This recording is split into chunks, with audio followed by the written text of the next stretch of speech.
guys, I'm in New York City. I went to the US to start my aviation career here in America. I decided to go to private pilot school here because this place has one of the most congestion airspace in the world. So if I will be able to fly here, I will be able to fly anywhere in the world.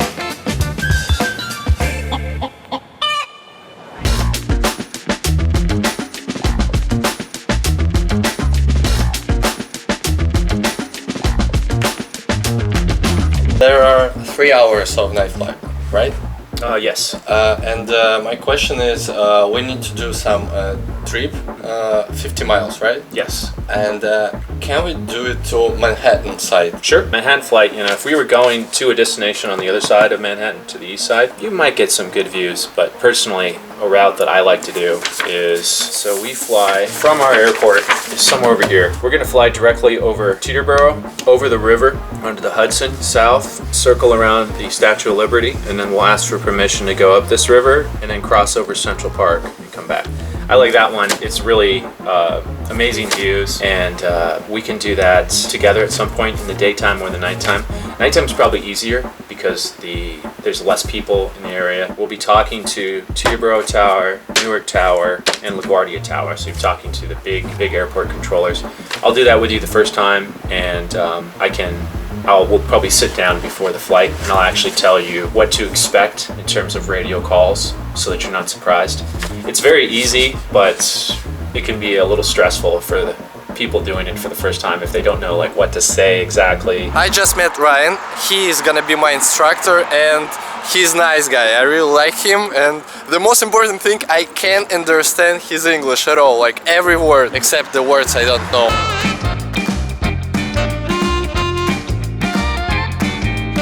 So guys, it's gonna be my first flight in the US. I really want it. I know your secret. You speak Russian. Очень плохо, очень медленно. Why? It sounds good. I studied in Petersburg for 2 months, almost 10 years ago. And I was comfortable then, but I never practiced. After I left, my ability to speak is very poor. I really regret not practicing more. But I think you'll at least understand what I say, yeah? Yeah, I think a little bit. It takes me a while. I'll tell you what, the only time I feel comfortable speaking is when I've been drinking with Russians or in my dreams. Those are the two places where I'm not embarrassed about how I sound.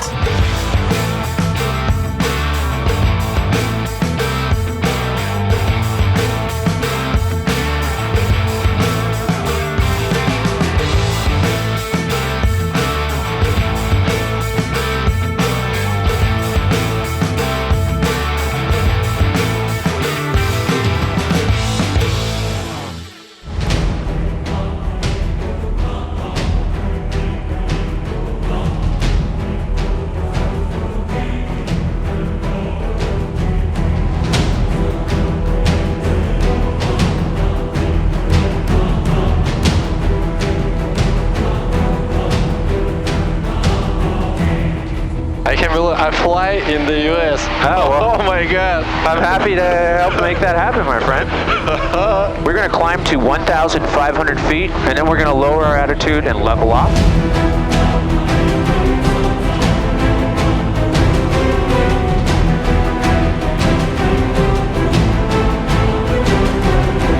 This is actually pretty beautiful out here. Once you get away from the city, it's quite nice. I had no idea here is so beautiful around. The name for this state is the Garden State because they have lots of natural farms and vegetables.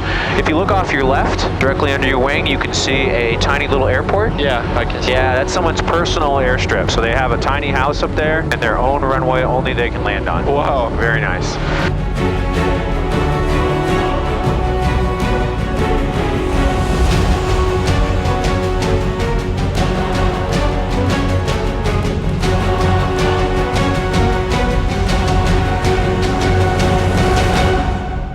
I have the control. Okay, so let's start just very gentle bank. Left aileron, left rudder, right aileron, right rudder. Left aileron, left rudder, right aileron, right rudder. All right, here's a tip. Make sure that you use the aileron before you use the rudder. They don't happen at the same time. Aileron, then rudder.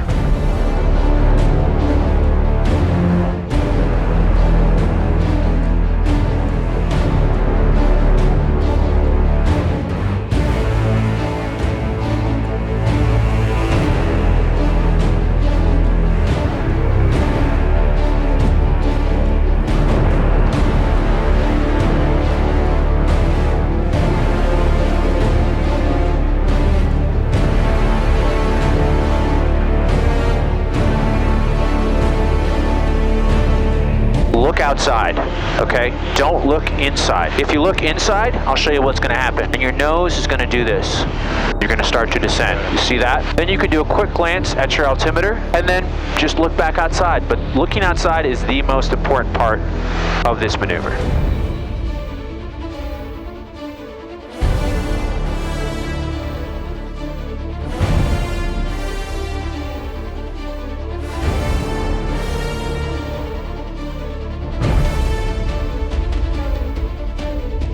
So, let's do me a favor.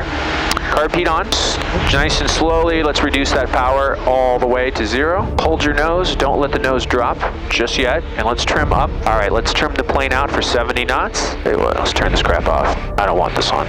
There you go. Bye-bye. We don't need it.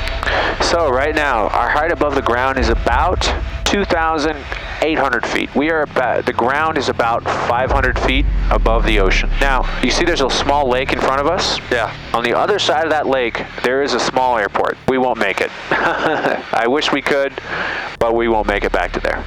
So which one do you want to pick? You want to pick this over here? There's some fields over here. I would like this one. Okay. You can go straight to a field, or what I like to do is circle around the field, and then 360 meters for the... There you go. Good.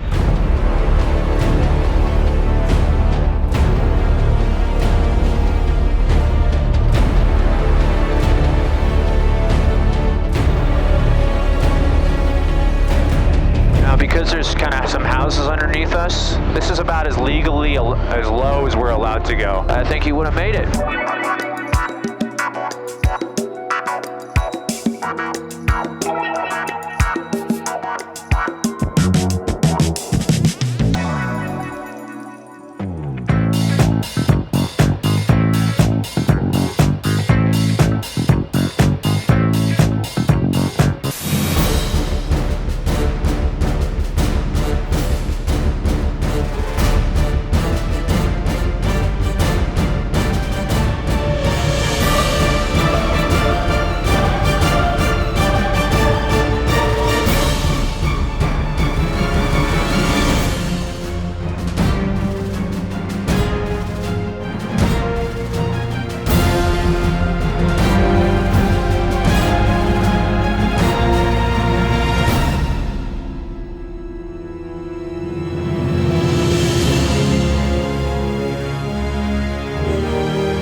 In the US, you don't have to get ground classes. You cannot pay for it. You can study all theory information by yourself at home. Caldwell Ground, Cessna 3 Papa Golf at Air Fleet, ready to taxi, northbound departure, information X-ray. This is 733 Papa Golf, Caldwell Ground, runway 28, taxi Alpha November. Runway 28, taxi via Alpha, then November. And then 3 Papa Golf. Okay. Your first call, you should always use the full call sign. All right. Yeah, because sometimes some of the planes here, they have the same... Okay.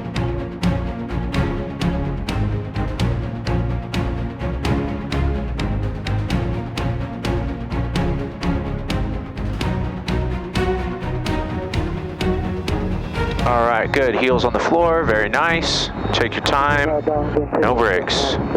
Look at the windsock, ailerons into the wind, that's perfect. Nice and smooth. 1001, 1002. Okay, if you feel the plane start to roll into the wind, just reduce the ailerons if you need to. Airspeed alive, and let's rotate.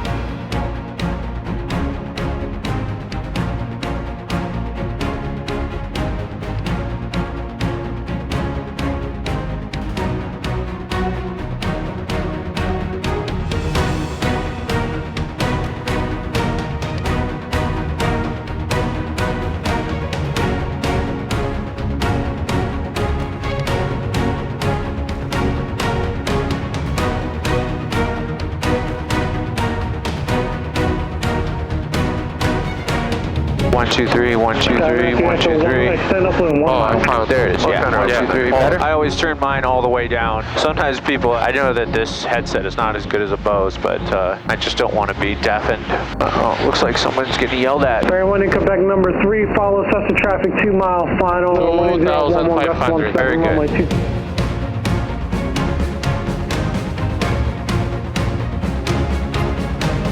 Okay, perfect. So coming up over the Wanakee Reservoir, let's lean this mixture out nice and slowly. You'll see and hear it'll start to rise and then it'll start to drop. Once it starts to drop, enriching it all the way around. Yeah.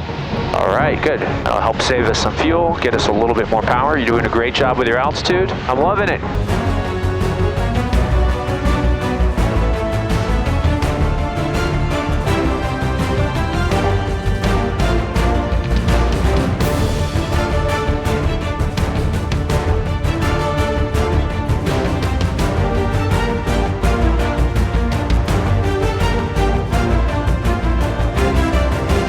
Listen to the engine. You hear how it's getting quieter? That means that we are pitching up too much. We're climbing. Okay, now we're descending. Nobody's around.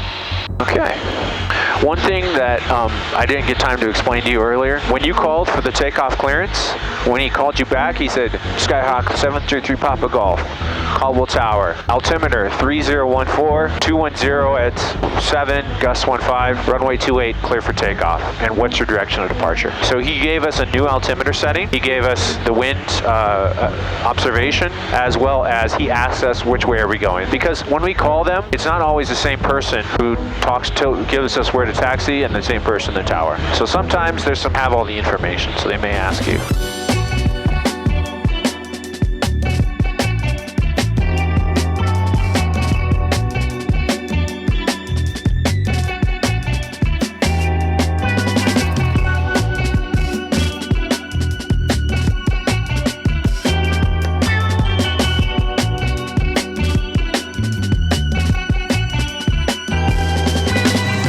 One more day of flying is over.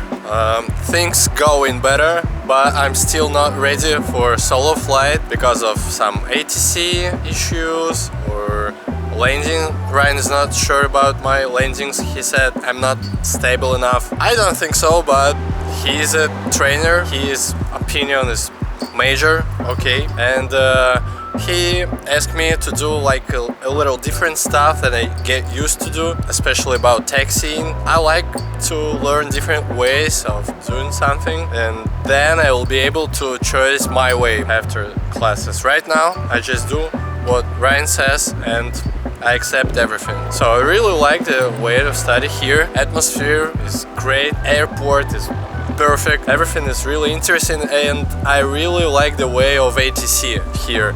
You don't need to say about all your steps like we do in Russia. This is completely different, and this facilitates the way of flying, really. I think after two flying days, I'll be able to go for my first solo in the US.